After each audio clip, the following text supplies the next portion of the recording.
caso. Ahora, promover la inversión de empresas de tu país en el extranjero no es ilegal. Lo han hecho...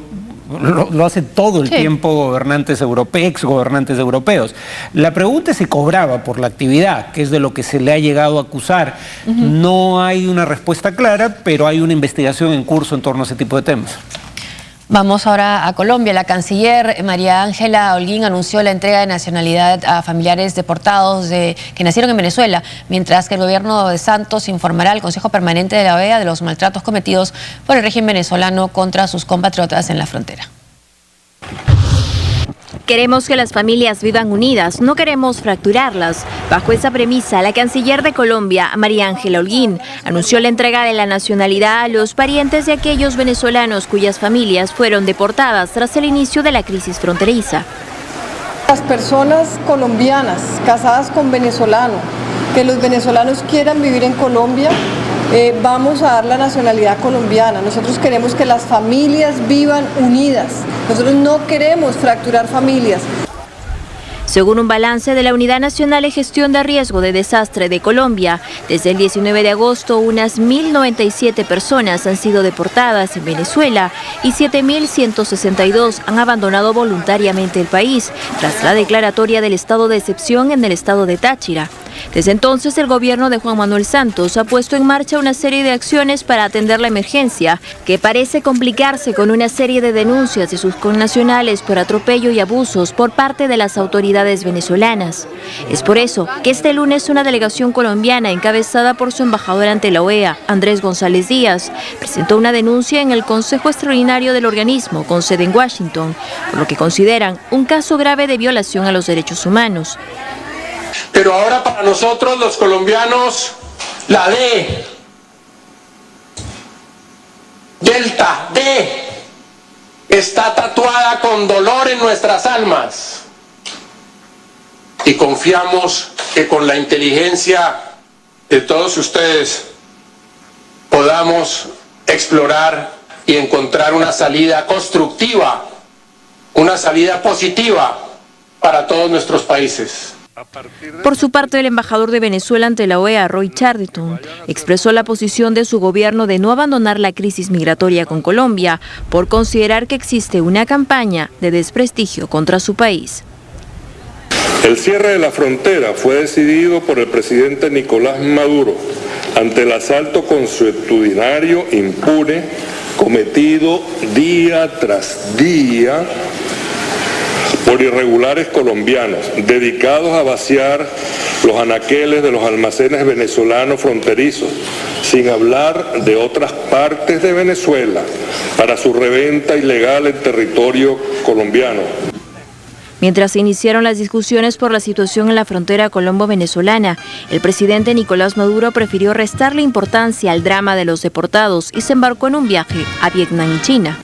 A su llegada a la ciudad de Hanoi, el jefe de Estado no duda en denunciar al gobierno de Bogotá de orquestar una campaña de odio para asesinarlo, por lo que pidió a su homólogo colombiano no perder la sensatez. Y luego de esa reunión en la OEA en Washington, donde se presentaron sus alegatos, sus opiniones, los embajadores de Venezuela y de Colombia ante ese organismo, lo que busca Colombia es una reunión de cancilleres en septiembre, mientras que Venezuela quiere un encuentro entre los dos presidentes. Lo último es que Panamá se ha ofrecido a mediar. ¿Qué crees tú que puede salir de esa mediación o del encuentro de cancilleres? ¿Cuál puede ser la salida de esta crisis? ¿Hay real interés por buscar una solución? Yo presumo que puede haber una estrategia de control de daños, pero no de revertir el daño ya hecho. O sea, lamentablemente es muy probable que los colombianos que fueron deportados no se les permita volver, pese a que algunos de sus parientes eran venezolanos. Eran colombianos o colombianas casadas con venezolanos, con hijos nacidos en Venezuela, pero al ser deportados se tuvieron que ir todos en muchos casos. Claro, el tema es que esto no continúe. pero digamos, respecto a lo que ya se hizo, no parece que vaya a haber marcha atrás, porque el gobierno venezolano puede lucir como logro de cara digamos, a la opinión pública interna, el hecho de que la escasez de bienes que eran efectivamente contrabandeados de Venezuela a Colombia para ser vendidos a precios más altos se ha reducido. Pero el contrabando era producto de una política de subsidios que hacía que los precios en Venezuela fueran artificialmente baratos y creaban todo tipo de incentivos para que tanto colombianos como venezolanos intentaran llevar los bienes al lado colombiano de la frontera y venderlos a su valor de mercado. Ahí no hay confabulación política. Eso es lo que ocurrió en Perú cuando se subsidiaban en la década del 80 medicinas y alimentos, eran contrabandeadas a Ecuador para ser vendidos a precios más altos. Es sencillamente incentivos de mercado. No se requiere pensar en una conspiración maquiavélica para explicar eso. Entonces, ¿crees que en ese sentido, más allá obviamente del drama humanitario, sí ha conseguido Maduro un objetivo político, y tener simpatía en esa región de la frontera?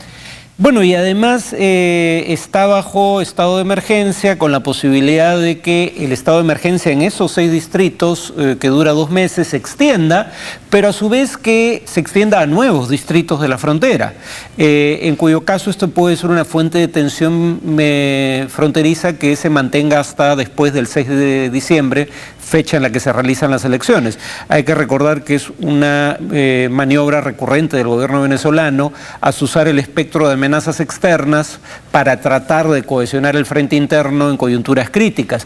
Y así como ocurre ahora con Colombia, había ocurrido hace poco con Guyana por una disputa limítrofe. Ahora, también hay elecciones regionales en Colombia, eso lo ha recordado el representante de Caracas ante la OEA en Washington. ¿De qué manera crees que impacta esta crisis el escenario político colombiano? Bueno, como dijo el propio representante venezolano en la OEA, las perspectivas electorales de los partidos asociados al presidente Uribe eran buenas, al presidente Santos eran buenas, y las perspectivas electorales del partido del presidente Uribe no eran tan buenas. Lamentablemente, y el juicio de valor lo emito abiertamente, lamentablemente esta crisis probablemente favorezca a Uribe y perjudique a Santos. Y las denuncias de un supuesto complot de Maduro contra su vida, de Maduro, las hace en Hanoi. También hablar un poco del modelo económico de Vietnam.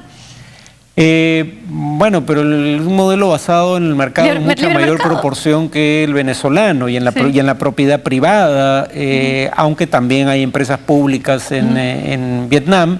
Vietnam, que digamos no tiene nada que recibir de Venezuela en materia de elecciones sobre cómo enfrentar al imperialismo yanqui, porque lo derrotó en una guerra. Sin embargo, ahora da la bienvenida a las inversiones americanas. Así es, vamos a otra nota. Representantes de los gobiernos de Suecia y Ecuador inician en Estocolmo negociaciones para lograr un acuerdo que permitirá interrogar en la embajada ecuatoriana en Londres al fundador de Wikileaks, Julian Assange, objeto de investigación preliminar en ese país por un caso de supuesta violación. La Fiscalía sueca cambió en marzo pasado de postura y accedió a realizar el interrogatorio en Londres por la urgencia en los plazos de un caso que se remonta al 2010 y de que prescribieron hace unas semanas 3 cargos de acoso sexual y coerción. Suecia rechaza garantizar que Assange no será extraditado a Estados Unidos, donde podría enfrentar un juicio militar por los secretos revelados por Wikileaks, y ofrece un acuerdo general sobre asistencia jurídica en casos penales que podrían ser aplicados al caso Assange, de 44 años. Julian Assange cumplió el pasado 19 de junio 3 años refugiado en la Embajada de Ecuador en Londres, al término de un largo proceso legal en el Reino Unido que falló a favor de su entrega a Suecia. Su intención es evitar ser extraditado a Suecia, que lo reclama por un supuesto delito de violación por el que no se han presentado cargos, pues es preciso interrogarlo primero.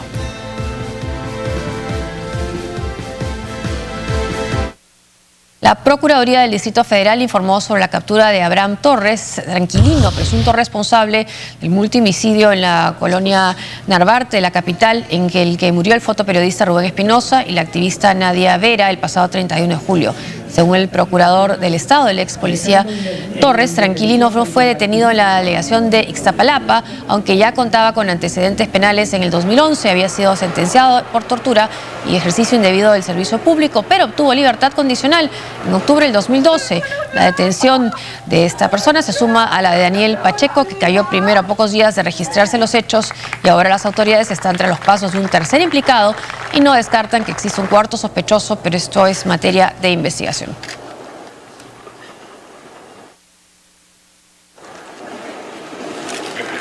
Bueno, sobre este crimen da la impresión que serían los autores materiales de los asesinatos. Bueno, y tanto se decía que los indicios sugerían que había sido un delito común, pese a que 2 de las personas asesinadas habían sido amenazadas reiteradamente y una de ellas dejó un video indicando que si le pasaba algo había que culpar al gobernador de Veracruz. Pese a eso, digo, las autoridades sugerían que había sido un delito común, pero ahora resulta que uno de los implicados es un ex policía que estuvo preso por tortura, siendo miembro de las fuerzas policiales, ¿no? Bueno, eso no parece sugerir necesariamente un delito común. Hay un video en el cual se ve a 3 personas abandonando el lugar, serían 2 de los 2 detenidos serían parte de ese grupo. No queda clara quién sería esta cuarta persona de la que se habla ahora. Hacemos una pausa y al volver.